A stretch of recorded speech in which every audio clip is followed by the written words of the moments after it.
सध्या कोल्हापूर महानगरपालिकेची निवडणूक सुरू आहे। या निवडणुकीमध्ये नागरिकांना खोटी आश्वासनं देऊन आमिषे दाखवून चुकीच्या प्रवृत्ती निवडून येण्याची शक्यता आहे। त्यामुळे मतदारांनी व नागरिकांनी जागरूक होऊन शहराचा विकास करणाऱ्या व्यक्तीला तसेच योग्य उमेदवाराला निवडून द्यावे, यासाठी कोल्हापुरातील शिवाजी पेठ येथील पद्माराजे महिला संघटनेच्या वतीने जनजागृतीसाठी आगळावेगळा उपक्रम घेण्यात आला।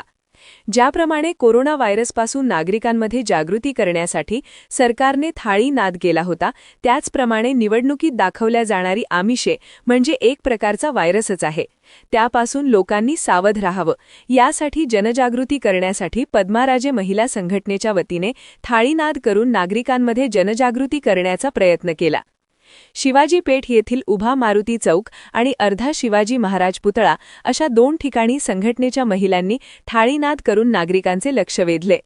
यावेळी दारूची बाटली, मटणाची नळी, पडू नका आमिषांना बळी, तसेच हजाराचे पाकिट घेऊन बसा, पुढची 5 वर्ष बोंबलत बसा, मतदार राजा जागा हो, विकासाचा धागा हो, अशा घोषणा घेत महिलांनी थाळीनाद केला।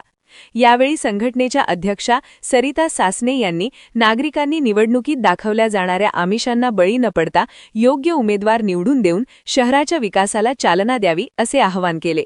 यावेळी हेमलता देसाई, आरती वाळके, सरिता सासने, गीता भोसले, शर्मिला भोसले, अनिता पाटील, सुजाता भोसले, उषा महिंद्रकर, अलका कोळेकर, शशिकला गवळी, मालती पाटील, मंगल देसाई, माधुरी तांबट, शालिनी चव्हाण, अनिता पाटील, लता शिखरे, बबिता जाधव, लता माने यांच्यासह महिला मोठ्या संख्येने उपस्थित होत्या।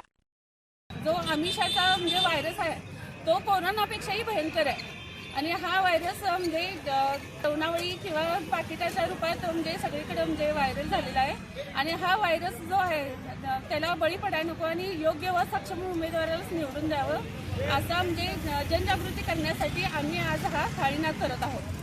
आमचं कोल्हापूर जगात भारी, तर कोल्हापूर जगात भारी जर आहे तर आपला मतदार राजा पण तेवढाच जगात भारी आहे।